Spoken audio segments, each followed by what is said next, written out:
Definitivno bih istaknula ovo što ste spomenuli, Alene, da podatak o tome da volontirate zapravo daje jedan vrlo konkretan podatak o vama kao osobama. U smislu da ste spremni raditi nešto za nečije dobro, a ne samo za svoje dobro, iako posljedica toga zapravo i vama čini korist, a to je da stječete iskustvo i da na kraju krajeva stavite referencu u životopis u jednoj fazi života kada možda na ni na koji drugi način ne možete steći iskustvo ili ne možete, evo spomenula bih primjer, ono što se događa, a to su recimo mladi ljudi koji nekada u selekcijskim postupcima budu u situaciji da su dobri kandidati u smislu potencijala, dobre škole, odnosno dobar izbor fakulteta i tako dalje, ali ono što je missing, a to je da nema konkretno radno iskustvo. I onda se tu potrefi jedan zatvoreni krug, a to je da su mladi bez iskustva, zato što ne mogu se zaposliti zato što nemaju iskustva, a ne mogu se zaposliti zato što su mladi jer nemaju iskustva. I onda uđe u jedan zatvoreni krug koji se zapravo može prekinuti kroz volontiranje jer ono omogućava stjecanje radnog iskustva uveć u ove vrlo rane dobi tokom studija. Tako da, definitivno je važno imati na umu, Alene, hvala što ste zaista vrlo sistematski prikazali sve ove podatke. Idemo sada dalje. Sljedeća naša predavačica jeste Željka Gomuzak-Anić, magistra socijalne pedagogije i sama poduzetnica u svojoj tvrtci koja se zove Snaga ideje. Ona će nam govoriti o važnosti volonterskog rada, odnosno viđenje od strane poslodavaca.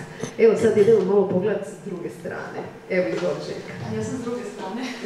Strane poslodavca. Je moja strana prava ili kriva? Obe su prave. Dobar dan. Jako mi je bilo zanimljivo kad je Ale pričala sa pozicije poslodavca. Ja ću odgovoriti iz pozicije osobne svoje i iz pozicije poslodavca.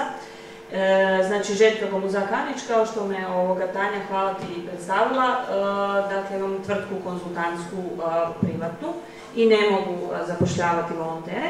Međutim, evo možda sad da krenem, iako si ti, Tanja, završila, ali možda da se osvrnim na ovo što je Alen lijepo rekao. Dakle, iz moje pozicije poslodavca, apsolutno jezičac na vagi bi bio volontersko iskustvo. Iz kojeg razloga? Upravo svih onih koje ste naveli. To znači da je osoba umrežena, da je domišljata, da je snalažljiva, da ima interese, da je spremna uložiti svoje vrijeme. Ja osobno smatram da volontiranje nije besplatno. Nije besplatno zato što se događa neka druga priroda razmjene. Dakle, nemamo razmjenu usluge ili roba ili radova za novac, ali imamo razmjenu vremena za neku drugu vrijednost. Nastavit ću sa svojim osobnim iskustvom, upravo onim koje je Tanja pričala, dakle kako sam ja razmijenila svoje vrijeme i svoje vrijeme za stečeno iskustvo. Međutim, dakle, iz pozicije poslodavca meni bi sigurno prevladavajući taj jezičaca koji imam, dakle, izvrsne kandidate bio volontiranje iz svih razloga koje ste naveli. Međutim, ono što bi meni ovako iz pozicije, dakle, poslodavca koji plaća svog radnika odgovarajuću sumu novaca, meštine i sebe samog i svoju emociju, koliko je to u stvari u razmjeni za novac. Dakle, ja strastvenog, stručnog i predanog čovjeka u stvari kao poslodavac ne mogu platiti. Taj element osobni je u stvari za mene osobno neprocijenjiv i bilo bi mi drago vidjeti da netko dijeli te iste vrijednosti. Danas sam držala predavanje vezano za vrijednosti i koliko su one važne, postoje sve važnije u biznisu, u poslu, jer se prestaje događati samo isključivo razmjena nekakvih dobara za novac. Što se tiče pozicije poslodavaca, slažem se da je potražnja za kvalitetnom radnom snagom ogromna i naglašavam kvalitetnom, jer ja često, a dopustit ću se i sada, ja često znam reći da u stvari nema nezaposlenih, nego iz mojeg iskustva, a oprostite mi, ima samo nezapošljivih.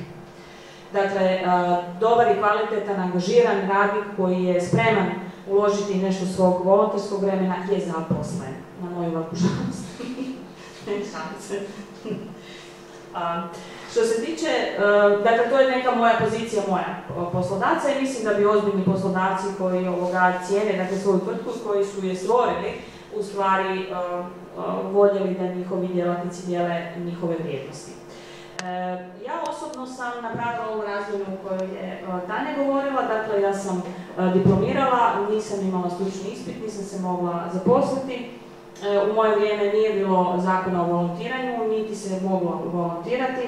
Ja sam nagovorila ravnatelja jedne ustanove socijalne skrbi da ja odradim volonterski 4 sata, a onda meni to piše 3 sata da ja ovdje položiti stručni ispit, jer sam se našla u začaranom krugu u kojem nema zapošljavanja pripravnika jer je država to zabranila, ne možeš se zaposliti na radno mjesto jer nemaš položen stručni ispit. Stručni ispit ne možeš položiti zato što se ne zapošljavaju pripravnici i dakle tu se stvorila nekakva kružna situacija u kojoj nije bilo rješenja. I meni je tada rečeno da se nalazim u sivoj zoni i kako hoću, i onda sam ugovorila ravnatelja i tako smo mi krenuli s time. Ja sam tako položila svoj stručni ispit, što sam volontirala, pola radnog vremena, bila sam spremna to činiti godinu dana. Nakon 6 mjeseci ravnatelj je rekao, ajde ti malo tamo na zamjenu, pa sam dobila zamjenu i tako, ja sam se tamo na kraju zaposlila. U mom vrijednosnom sustavu je volontiranje vrhunska razmjena i ja ne mislim da sam ja tu dobila, da sam ja više dala nego što sam dobila. I danas, i kad radim s volonterima, i kad me Božica pozove, i kad držim edukacije i tako, ja u stvari vidim uvijek tu neku razmjenu. Ona nije razmjena u novcu i ne vidi se kao iznos na računu, ali steći poznanstvo, steći kontakt, steći novo znanje, novu vještinu, u mom vrijednosnom sustavu je to neprocjenjivo, odnosno puno vrijednije od samog novca na računu. Naravno, nisam romantična oko toga da volonterska iskustva ne plaćaju račune, ali mislim da se, a sam usudit ću se reći iz svoje pozicije, svojih godina i rada na sebi samoj, smatram da se čovjek samo ostvaruje na nekim drugim razinama koje nisu nužno materijalne, odnosno uopće nisu materijalne, mislim da tamo nema ničega osim da se plati struja i voda i tako, hrana, poslužite se, Božice, smijem to reći. I dakle, slažem se isto i sa profesoricom da kad volonteri i dođu u sunce, u stvari se dogodi neka razmjena tog tipa i rijetki su oni koji su iskreno, intrinzično, što si ti Tanja govorila, motivirani. Ja moram priznati da ja se dosta često onako razočaram u volonterima na način što ne idu iskreno volonterski, puno njih, evo ne mogu sam reći svi, ali dosta ih je bilo, mislim da ste o tome i vi pričate, da u stvari nisu iskreno angažirani, nego idu zato jer imaju nekakve svoje tu benefite i računice. Za mene to nije volonterski rad, to je onda neka razmjena, pa budemo pošteni. Ja ću doći, odradit ću ti to, a ti meni daj to. Onda imamo razmjenu, samo ona nije materijalna, odnosno nije razmjena usluge za novac, ali je razmjena nekakvih uzajamnih usluga. Dakle, to nije volontiranje.